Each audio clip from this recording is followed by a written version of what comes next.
Hey friends, thank you so much for being with us today. As you can see, this is our continuation of my discussion with Esther and with Sweet Oak Collaborative. And so we're just excited for you to join us. If you haven't listened to the other segments of this, I recommend go back and start there because it'll give you a lot of information about the multiple areas that she is working in our community. But we're going to continue this conversation, so we're just glad you're back. Start helping people move forward faster. Yes. That's another goal of Sweet Oak. Moving forward faster. How do you help families in crisis move forward faster? Because lots of other agencies help. How fast do they help? Right. Wait a month, wait 3 months. In next year, we'll fit you into this or that. And my thinking is, they can't bear waiting. How can we do this for them faster? Right. There's red tape everywhere. Right. Everywhere. And imagine these people who have waited a year on the waiting list for a voucher. Then they get their voucher. Then they're told to go find the apartment. And they cannot find a 2-bedroom because they're all gone. So they're waiting another 4 months. Then they finally find one. And then they're told the inspection will take about 6 to 8 weeks because we don't have 6 inspectors. Now we only have 2. Right. And now they're all excited because the inspection is scheduled for next week. But they're short $200 on their deposit. That's when I want to pay the $200. So you ask me, what else do I need? If I had a seed money, $10,000, $15,000, just for these emergency needs, to take somebody over the finish line. It's those kinds of things, $50, $100. Somebody who barely has $30 for one apartment now has to give 30 here, 50 there, 25 there, non-refundable. They don't have money for the application fees. Right. So they don't even know if they're going to get in or be accepted. This goes back to, this is something I can speak to about from the realtor side of things and honesty. You said you can't help someone that's not honest with you. And it's the same when you're putting in your applications. Do not waste your money if you're not going to be 100% honest. Yep. Because if you have a felony, there are some management companies that will work with you, Yeah. but they have to know it on the front end. The whole story. You can't just, and it does have to be the whole story. Yep. Because everybody's going to say, well, my management company was unreasonable or my landlord was No. terrible. But oftentimes we see repeated behaviors, or that you don't just have one eviction, you have multiple. You've got to be upfront. And if you're ready to make a change, I do believe there are people that are willing to We help work with you. second chance landlords every day. Yes. I know. In fact, yesterday, I had 2 of them message me. I have a 3-bedroom. I have a 2-bedroom. Then when I said they cannot show 3 times the rent, she said, we're asking only for 2.5. And if you get 3 different people who want to share the apartment, we'll put all 3 of them on the lease and we'll consider their combined income. Nice. Yeah. That's the kind of stuff we got to tell people who are looking. We have clients who've got felonies, who've had multiple evictions, who've got a horrible rental history. Okay? And they think that there's no hope for them. And I said, yes, there is. And I will tell you the landlords to go to in town who are second chance landlords. Yes. But they can see your whole history. That's right. They can see everything. When they run your check, when they go to Justice Web, when they go to criminal background, they can see what your felony was, how much time you spent in jail, how many evictions you had, how many times you were late on your rent. They can see it. So don't leave it out. Right. Tell them truthfully the first time. That's right. So important.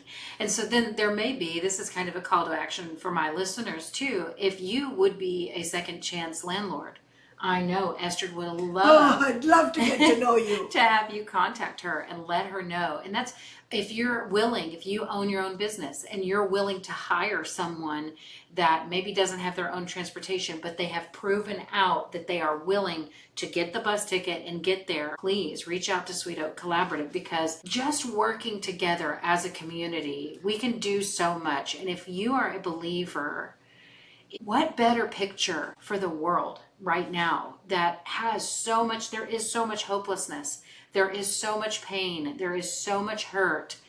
And what they need is to see the church coming together. But the church isn't a building on the highway. It's every single person that the calls people. themselves a believer. That's right. That is the church. I understand it's easy to hire someone that has their own vehicle. I understand that we need people to come that we know that we're going to count on. But do you know there are so many people out there who would become the people we could count on if they're just given the opportunity? Given a chance. And who more than that single mom that is trying to provide for her kids? I'm telling you, that mom will do anything to make sure her kids are taken care of. And so put your feet where your faith is and do the work that it takes to help people. And I just think it's really it's a need. It is it's huge. a need.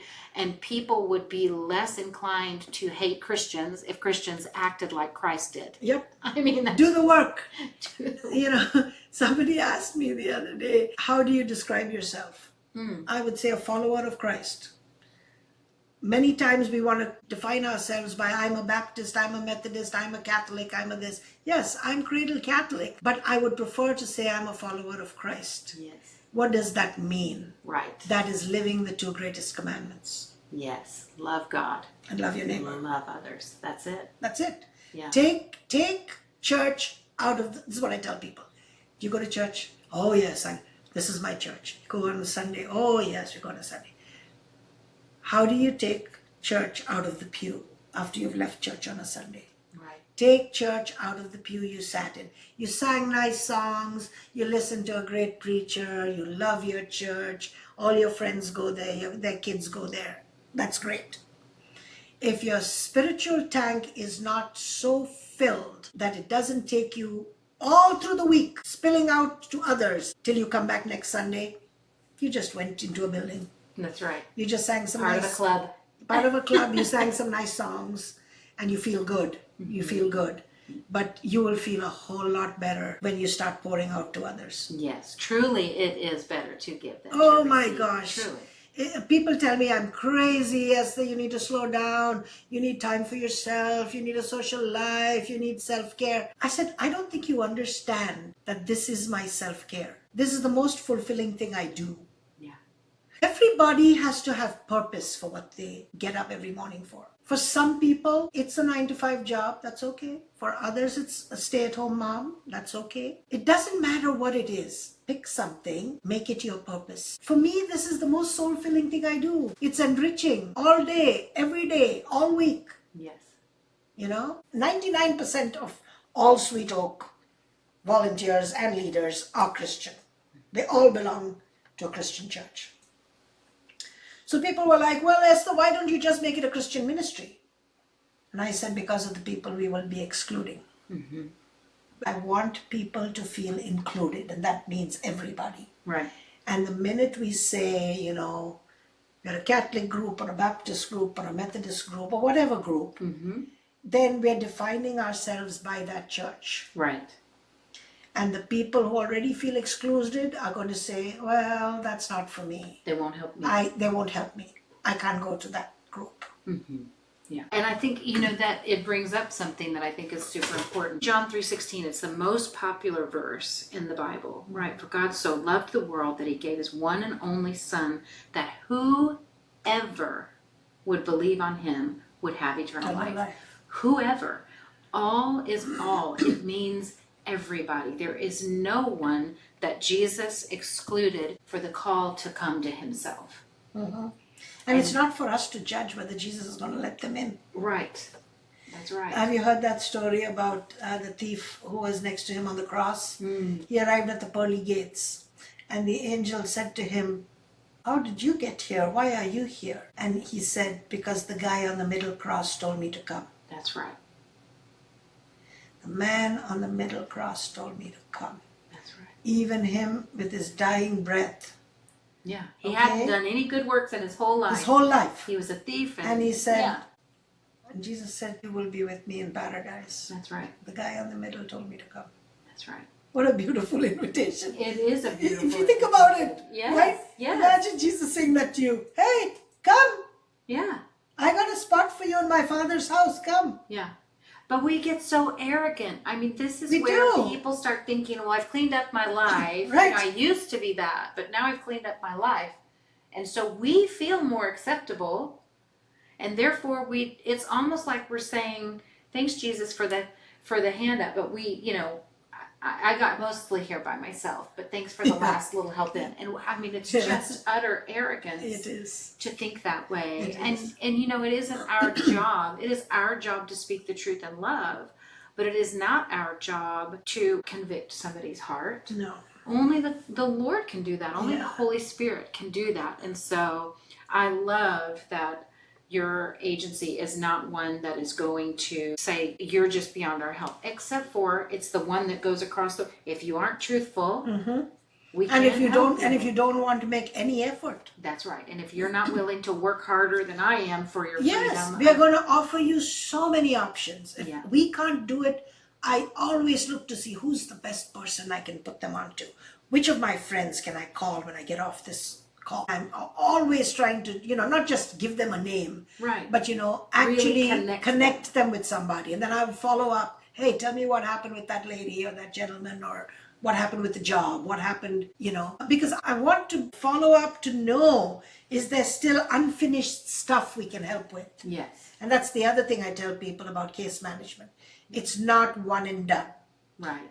You've given them the initial help, their lights are back on, or they got the job, or their car is fixed. It doesn't cost you anything in 1 week. Send them a text, hey, was thinking of you, how's the job going?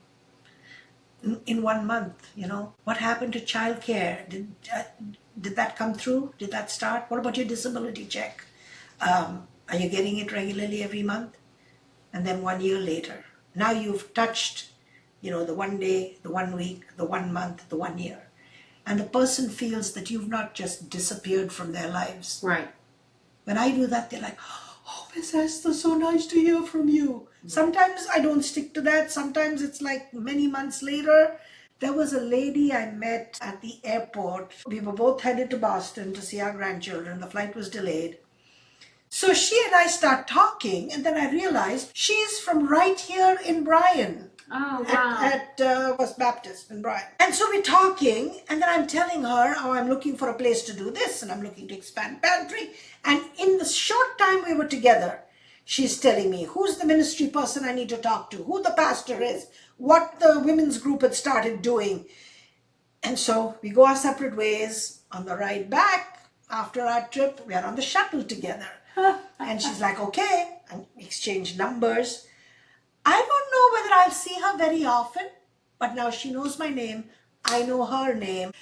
I'm saying there is connection with the random people you come across in life. Yeah. Random Divine people. appointments. God puts people in the right places at the right time to connect you. For a purpose. Yes. There is nothing random about it. That's Nothing right. accidental. That's right. And I tell people, don't brush it off as like, that just happened at the car dealership, or that just happened at the grocery store. I have another nice story to tell you. And this is my friend Kathy. Kathy is a founding member of Sweet Oak. She became my first secretary. And it didn't stop there. Somebody that she was door dashing for, that she took groceries for, when she went to their house, she started telling them all about Sweet Oak. Yeah.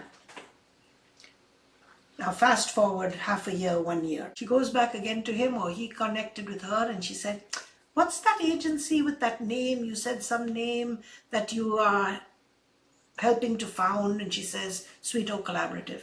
And he goes, do they do anything with education? And she said, yeah, Esther's all about education, but they haven't started the educational programs yet because they're waiting for a community center to begin all of that. And he goes, well, tell me more. So she tells him more. And he goes, well, I'm very interested in the educational part, so keep me informed when that begins. But in the meanwhile, I'm a very busy professor, and I can't get involved in the work, but I can make a monetary donation. So I want to tell you something about the mustard seed. You've heard the parable of the mustard seed, right? Yes. The tiny mustard seed, what it can become. Yes. People who give $5 or $10, it becomes 200 the next time. And that's what he did. Right away, he wrote a check. I've never met the man. Yeah. Wow. I have never met him. We have not started any of our educational initiatives, but I know we have his support. Yes. He's sowing into it. Yes. He has the treasure to give. He doesn't have the time.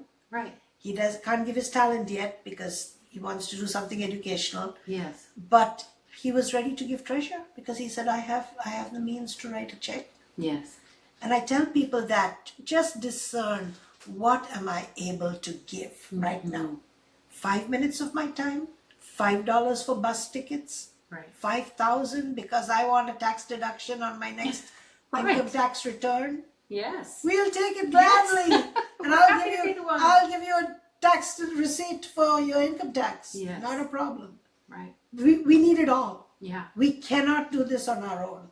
And I'm just so thankful. The other thing, I need our leaders. Yeah. I got lots and lots of volunteers, but I need more volunteers. I need good leaders. And there are leaders amongst our volunteers, and I'm trying to make them leaders.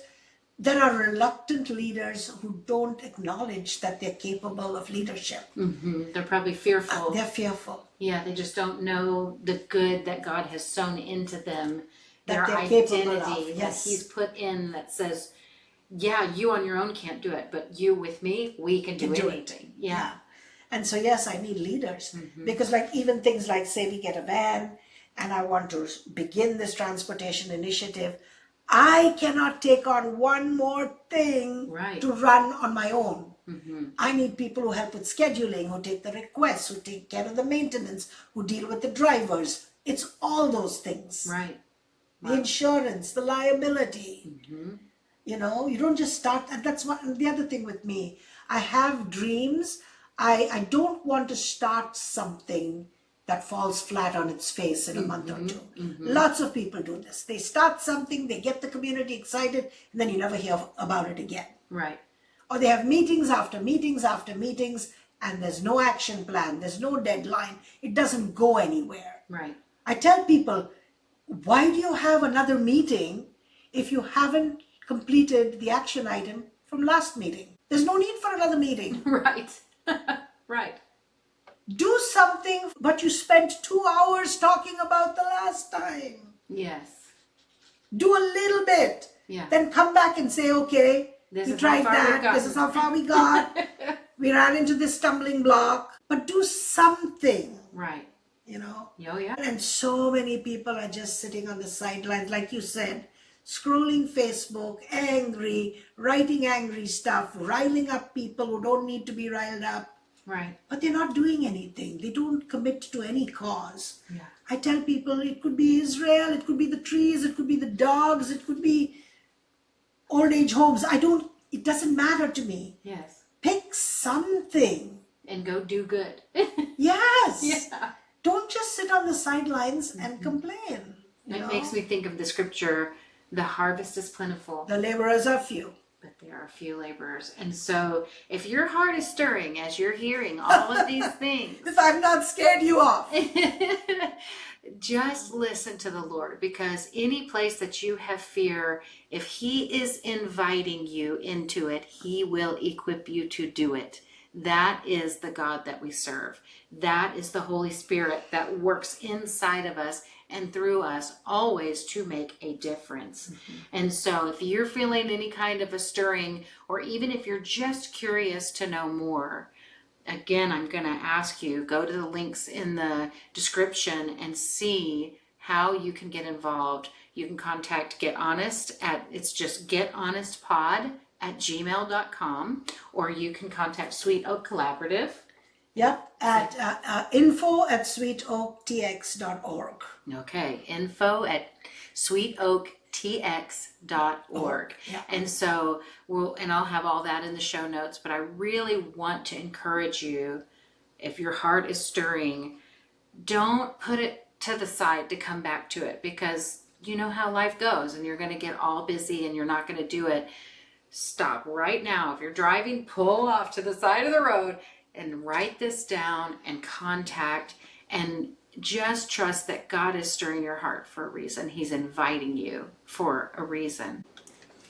Okay, so I want to pick back up. I had asked you, what is the number one area that you could use support? And we talked about many, many things, but I kind of want to reframe that question, because what I want to know is, you've expressed to me you have things that are in the works, and all you need is either the people to help or the resources Yep. to help make it Yep. be. Yep. So tell us, what do you have out there that's just waiting, but it's Right. ready to go? Somebody's given you something Right. ready to go. Did we talk about our transitional housing program? I don't think we did. You did Maybe not. I should. Yeah, you mentioned that you have it, but we haven't gone So into it. let me describe it, and then I'll tell you the huge opportunity that has just landed in our laps. Great. So I've mentioned emergency shelter, and people needing a place during a crisis. But there are families who need a second chance at life, a second chance at renting a place because they cannot immediately get into another apartment. However, they might be starting a new job, but they get paid every 2 weeks, so they don't have a paycheck on the first of the month. And what we decided to do was begin a transitional housing program where they could stay for up to 6 months at a time. But we are flexible with how you pay your rent, when you pay your rent, let you slide on late fees for the first month or two that you're with us. By month 3, we want you to be paying on time. Otherwise, you're going to have to start paying late fees because the landlord is not going to just let you keep going without paying rent and late fees. And we were blessed with a 4-plex, 4 2-bedroom apartments by a friend who was running a bunch of Airbnbs around town, and he didn't want to be doing that anymore. And so we began that November of 2024. And I think we just moved in our 11th family recently. And we decided, okay, it's still needed. And maybe we could use more space than just the 4 apartments that we have. Mm-hmm. Well, this 5-bedroom house was offered to us recently. Wow. And it's not just a 5-bedroom house. There's place for 5 mobile homes or RVs in the backyard. There's place for 30 to 40 people in the basement, which has electricity, to use it as a warming or cooling center in extreme weather. Wow. It has this huge backyard for a community garden. Wow. And they don't even want huge market price for it because the lady who owns it owns multiple properties. She doesn't want a realtor or broker. She just told her family members, find the right people who'll use it well and sell it to them. So we would really, really love to be able to buy that house by December 2026 because we would use it for so many people. Yes. A sober living program for women indoors. Yes. A similar program for men in the backyard. A whole community area for women and children. So we separate groups and we're not just mixing everybody up inside. Yes. So that is just ready to go. We got offered another 2-bedroom house in Bryan that is so ready to go. We need about $30,000 to $40,000 to finish renovating it and adding a 3rd bedroom.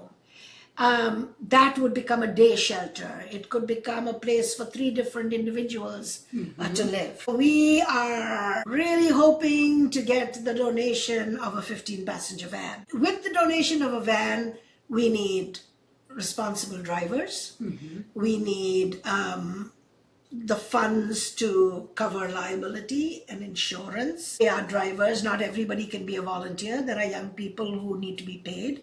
But that could truly become a shared van for community rides, which we share with other agencies for people who need to get to doctor appointments, people starting a job and can't get back at midnight or 10 o'clock at night because the buses don't run. Right. Many people don't know that the transit system does not work late evenings or on weekends. Many people don't know. Right. They just say, oh, can't they take a bus? Mm-hmm. No, the buses don't run then. I really didn't know that they didn't run on the weekends. Mm-mm. I had no idea. At all. Yeah. Yeah.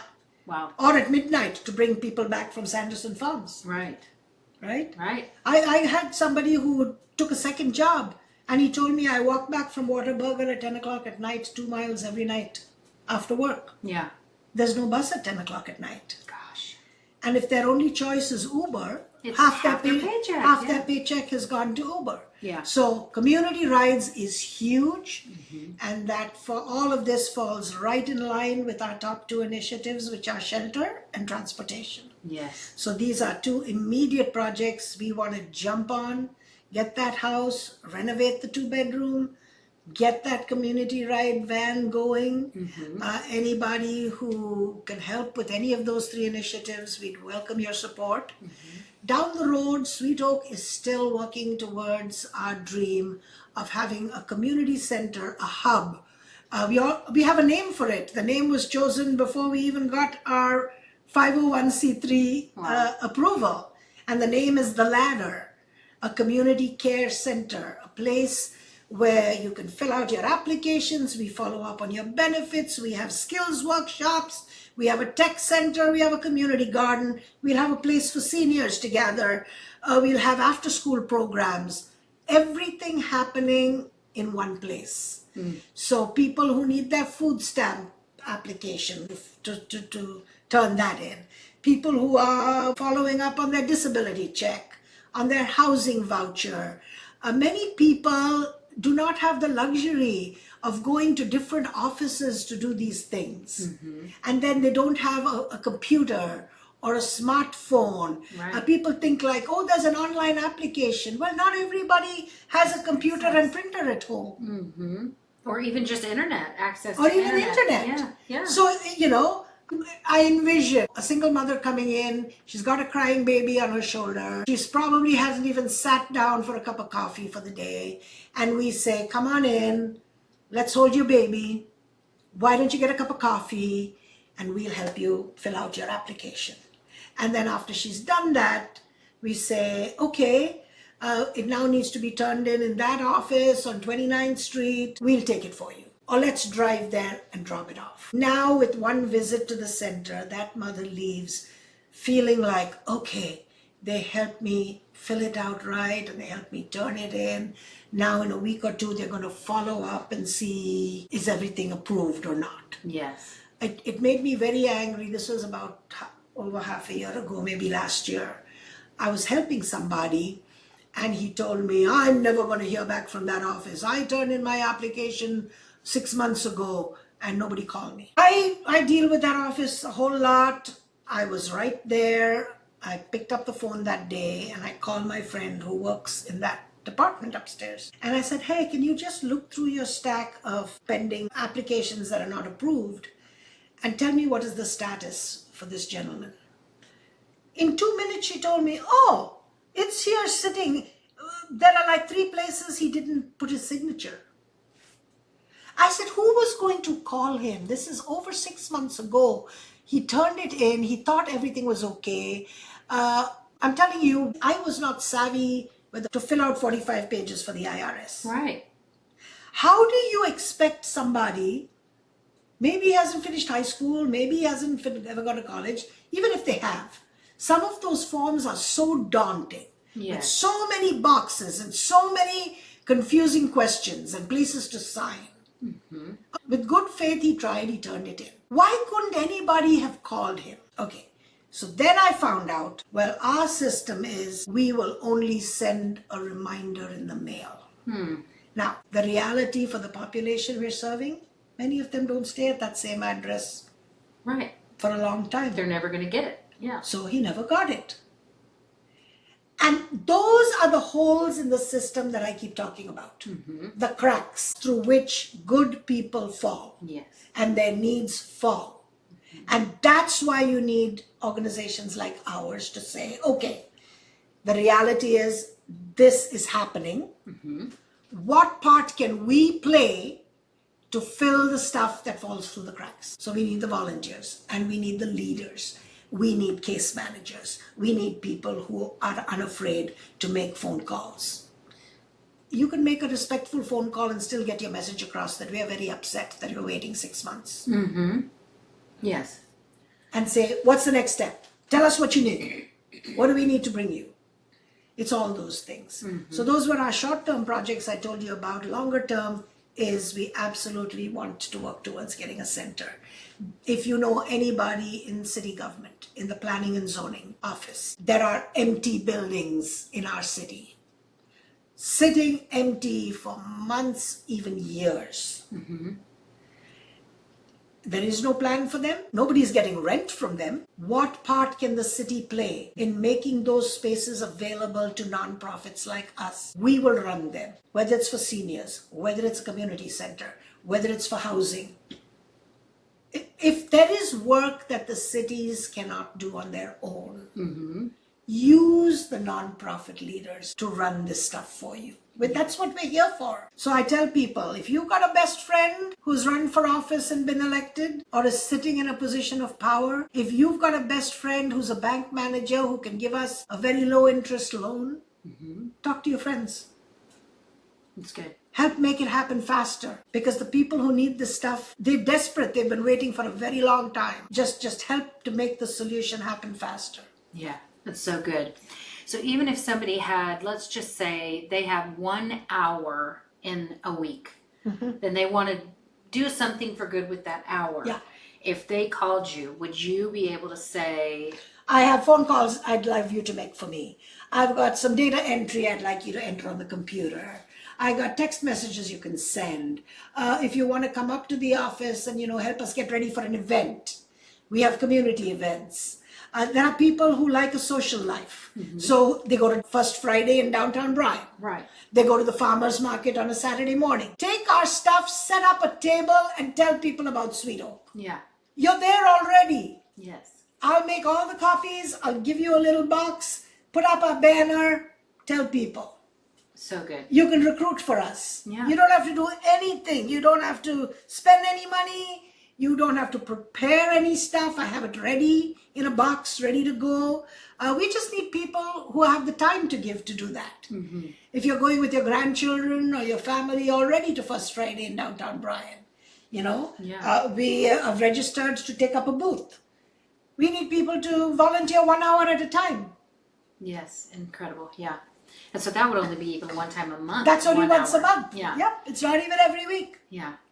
So there's so many opportunities, Yeah. and that's just what I really want to help you to see. And for those of you who aren't in Bryan College Station and you don't know what First Friday is in downtown Bryan and all of these things, find out in your community, look for the helpers. Yep. There are surely people helping in your community. And if you don't know where they are, go to the city. Where would people go? That's a great question for you, because I don't know, but where would people go in their city to go? Many people start with church programs, Okay. because church programs have ministry groups, the women's group, the men's group, the youth groups. That's one place. If you're not a faith-based person and you want to just volunteer, the school district, you would start with the PTO. What are the biggest needs at your school? Oh, the library. Oh, the blessing boxes that you have at the top of your street. Blessing boxes have become the mini default pantries in many cities across the United States. They're little boxes. You may have heard of the little libraries, the free libraries, where people would put books and you could go put the books you didn't want and take books that you like. Well, a blessing box is similar with shelf-stable food.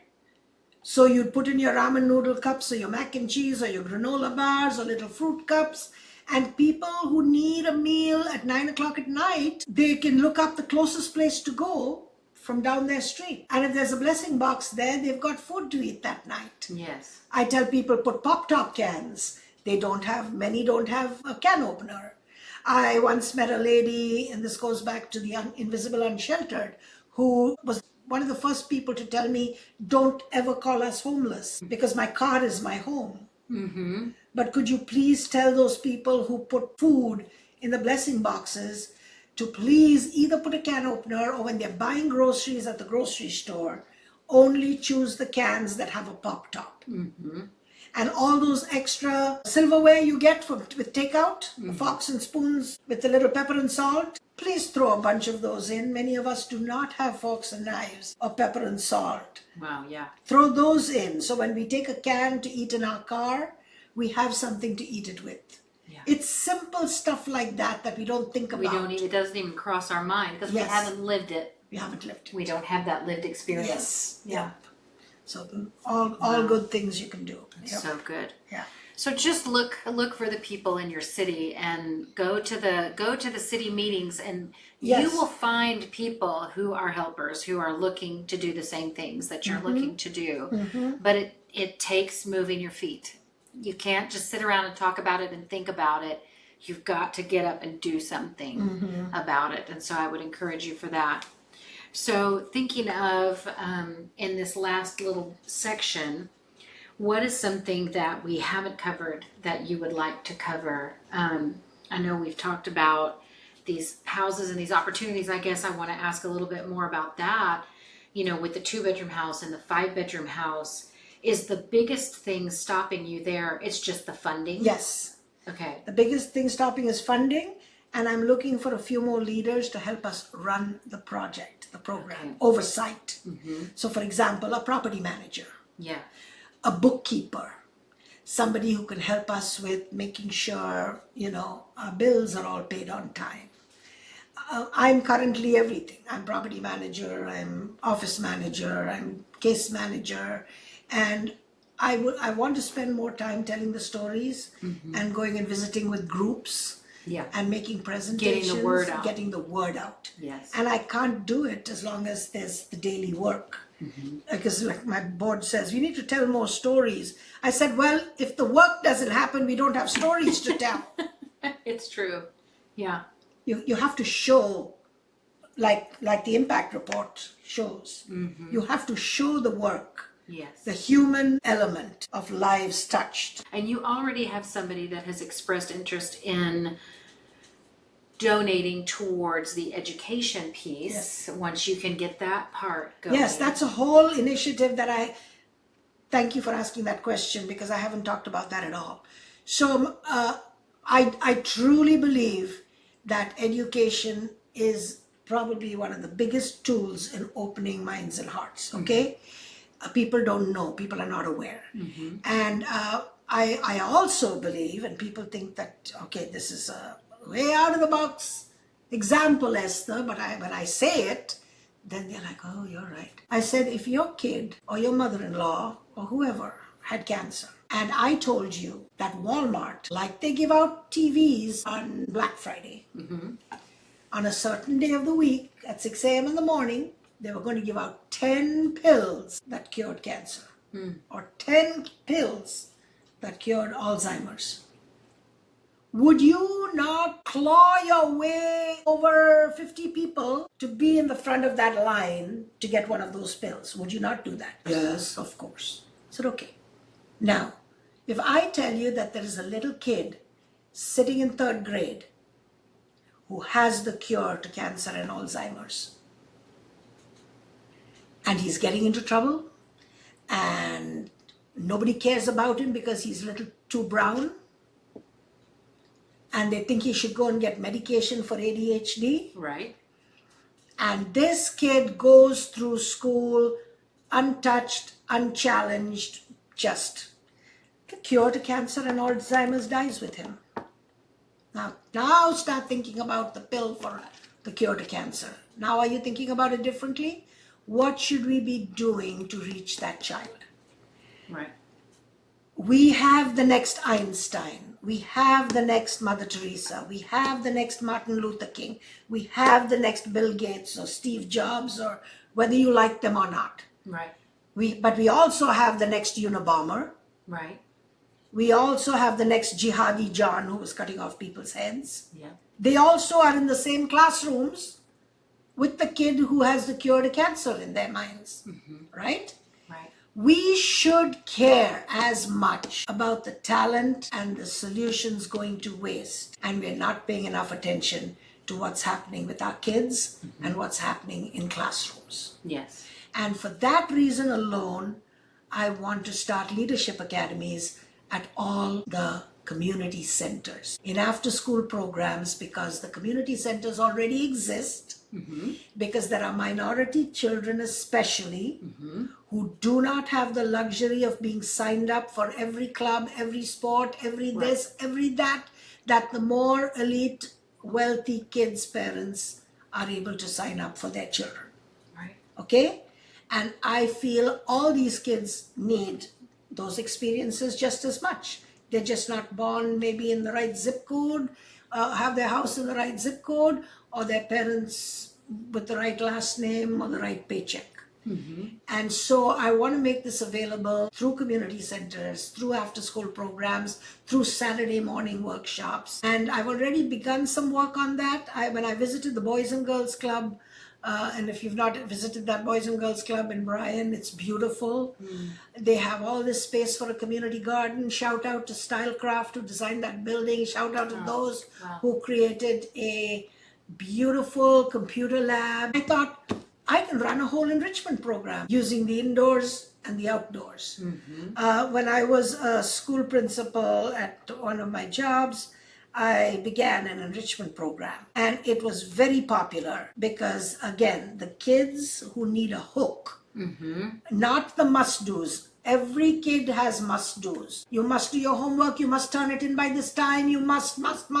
And they don't get much choice with the things they can do. And the enrichment clubs where they could choose, not their parents, they would choose a club for the fall and a club for the spring. And so they got to do two things of high impact. I shortened the school day, and at the end of the school day, every kid on a Friday was in a club of their choice. And I had boys in the cooking club and girls in the carpentry club building birdhouses because they'd never used a drill or a saw or tools. Parents would tell me, my kid hates school. It's torture to get them dressed and put them in the car. But on Friday morning, they're the first outside the door. Yes. And I said, because there's a can-do of their choice on a Friday evening. And we have to offer every kid those choices. So for that reason, I am just longing to start the educational programs at community centers. But right now, we're just so busy with all the basic needs I've already described that till I get leaders who can take some of that off my plate, I can't focus my attention on building up those programs. And I don't want to start something and just let it fall apart in a few months. I really want to think it through. There are so many retired teachers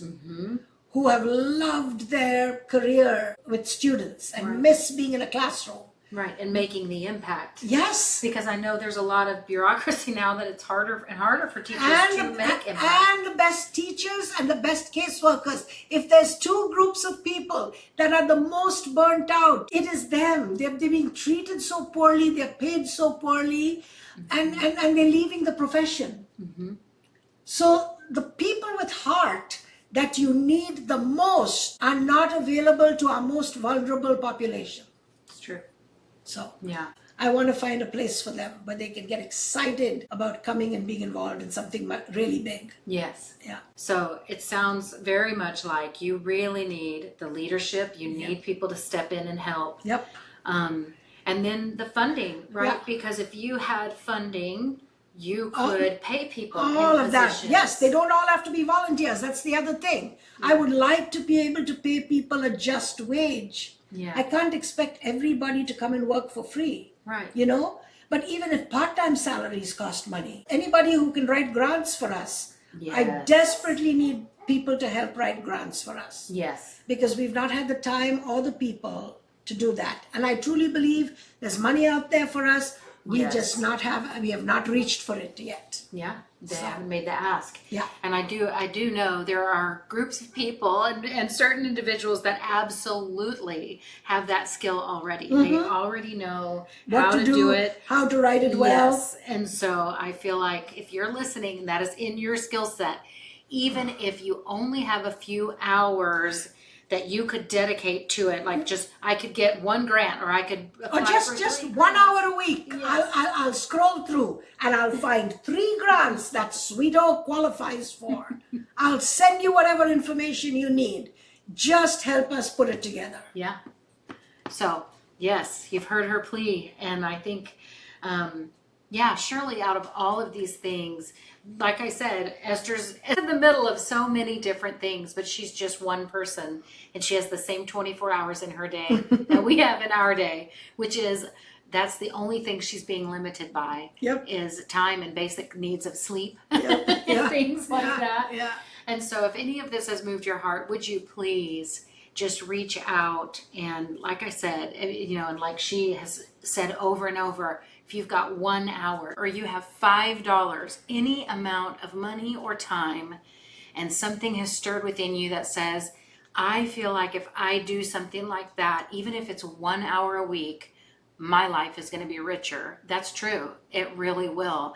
And you've heard so many things. She's talked about a bookkeeper. She's talked about teachers and mentors and counselors and all sorts of very specific skill sets. And so if you are right now, maybe you're retired and you've been trying to figure out what you're going to do with your days and you want to give back, this is an opportunity to say, even if it's something you haven't heard her speak about or us mention, if you have something and you're like, I just want to be a part of something good like this, write in and let us know what your skill set is. And maybe it's something that we just haven't gotten to today, because trust me, there is plenty. I was just thinking of things are much more fun when you do them with your friends. Yes. So if you have buddies that you go for a walk with early morning, or you have a group that you play bridge or bunco with, or a book club, and you all meet every Thursday evening or Saturday morning, ask yourself, is there something we can do for 10 minutes or 15 minutes before or after we get together for our activity? Now you're already 5 or 6 or 8 people gathering together, and you're choosing to do something else together. Yeah. Right? Yeah. And it could be simple, making some phone calls. It could be like, let's each spend 15 minutes scrolling our phones and finding some program or grant that matches what these people are doing in Bryan College Station. Yeah. It could be something as simple as that. Yes. And you message us and say, hey, we just heard about this. Did you know? And that would be huge. Yeah. So good. That's awesome. Yeah. Well, along those lines, I was thinking about that book club that gets together every week. What if they took just like they get together, 4 weeks out of a month? What if 3 weeks they meet for the book club and the one other week they do? I love it. Right? Because then I you're there love it. together an hour or 2 hours for a good book I club. love it. And you have 2 hours with 5 people. Yeah. What kind of an impact? I just thought of something along those lines. I had somebody message me a few days ago, and she said, I've collected all these miniature toiletries that we get from our trips. Yes. So I've got shampoos and soaps and razors and wet wipes and conditioner and all these things, toothpaste. And I know people need blessing bags, but I don't know where to give out these blessing bags. I don't see too many homeless people when my car is stopped at a light. And number one, I immediately gave her like 4 places to go drop it off. And then she said, well, it's all in a big box. Do you think if I just buy the Ziploc bags, somebody can put them all together? Yes, bring it to us with 2 boxes of Ziploc bags. That's a great activity for a group of people. When we were at the warming center 3 weeks ago, a month ago with the freeze, we had people who were shopping for us for the meals. And they said, we're at the grocery store, we're at H-E-B, and we're in the travel section, where everything's $1. Yes. Do you still need stuff for your blessing bags? And we had given out a lot of hygiene items because we had 31 people staying at the warming center. Wow. And we gave each of them a bag. And then some came back and said, could I have another razor or a shampoo or something, right? Sure. So I said, oh yeah, and make them, bring them, or just pick up Ziplocs, and we'll put them together over here, because I had volunteers for each shift. Yeah. And they're sitting around, and they don't mind putting it together. Yeah. But then they said, is there something that is not in the bags that you would like us to get? Good. I said, several people asked us for a comb, and there were no combs in the bag. So I said, go to the aisle that sells all the cosmetics. They usually will sell a bag of assorted combs. Yes. And you'll get like 10 or 15 combs of different sizes in that bag for like $2. Yeah. I was like, you buy a few of those bags, and we'll take out the combs and we'll put one in each Ziploc. If there are cheap nail clippers, buy 10 or 12 nail clippers. So then they bought nail clippers, and we put one in each bag. Sometimes it's as simple as just putting those bags together. Yeah. And then after the warming center was over and we had 15, 20 bags left over, I called my friend in the Nest Ministry or the Refuge Place. I said, okay, I got bags for you, because they meet their friends on the street every week. Yeah. They visit them at the potluck. That's the other thing. Be unafraid to tangle with poverty. Be unafraid. So good. Many people are afraid of what that person's going to do. We haven't really touched about racism and bias and fear. I think we touched a little bit about fear. But I can tell you that as a brown person, back in 1995, I was in a PhD program, and I was treated very poorly by a lot of people. And they just looked at me. I don't know what they thought about me, because master's level students would get more priority for an office space, for, meeting spaces, and I would have to go and beg and beg. It was as if I didn't exist. And I thought, I have a bigger standing in this department than all these new students who just joined last week. Right. And if I could feel that way as an adult, I can just imagine how some of these more vulnerable people, minorities especially, feel like, Yeah. So I would say you don't have to, having healthy fear is a good thing. Sure. You have to be aware of situation and surroundings. But when you're in a safe place, make an effort to say hello. A smile costs nothing. Nothing. Yeah. I love your jacket, or I love that t-shirt. Oh, hey, that's a cool cap.